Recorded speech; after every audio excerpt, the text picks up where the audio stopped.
ер баланы жалпы ез болып кетпес үшін оның отбасыда талаптар және одан сұрайтын нәрселеріміз дұрыс болу керек. Балаға қарындасыңа қарадың ба? Қарындасыңа қарап жүр. Мейлі ол ойыннан кертіліп тұрса да, бір шамалы ойыны қанбай қалса да, ай, қарындасыңа қарап жүрсің ба? Ініңе қарадың ба? Үй жағыңа қарап қой. Ана малыңа құс тимесін, болмаса малыңа қасқыр тимесін, ит тимесін деген сияқты жауапкершілік. Оның қорғаушы екенін, үйінің, отбасының және өзінен кейінгі және әлсіз жандары, әжесінен бастап анасы, қарындасы, қызына дейін оның қорғаушы екенін санасына сіңіру керек. Кез келген баланы алыңыз, оны дүкенге апарыңыз. Ойыншық сатып тұрған жерде бала микроскоп, телескоп, глобус алмайды. Баланың алатыны ең бірінші қару алады.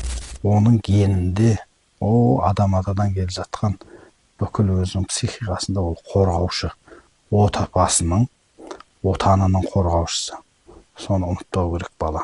Ол мейлі мықты көкпаршы болсын, мейлі спортсмен болсын, әлемге таңғалдырған, мейлі академик ғалым болсын, ол бірінші отбасының және отанының қорғаушысы екенін ұмытпау керек.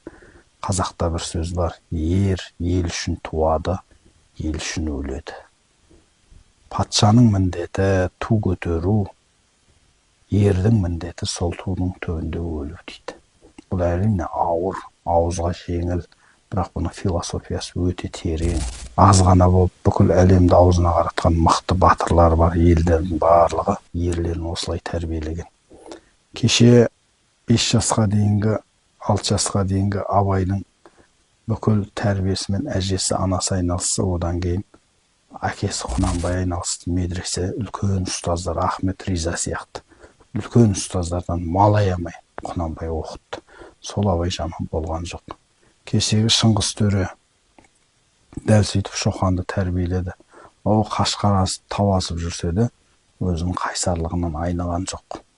Еліне, халқына адал болды. Міне, осы тәрбиелер 5-6 жасқа дейін баланың санасына сіңіріліп, ерсік тербетіп отқан кезде, отан қорғаған Қобландыны, Ертарғынды, Алпамысты айтпайынша, сіздің балаңыз соны 5-6 жасына дейін естіп толық сіңірмейінше, ол бала отаны былай тұрсын, отбасы былай тұрсын, өзінің қара басын қорғай алмайтын езге айналады. Осыны ұмытпаңыз.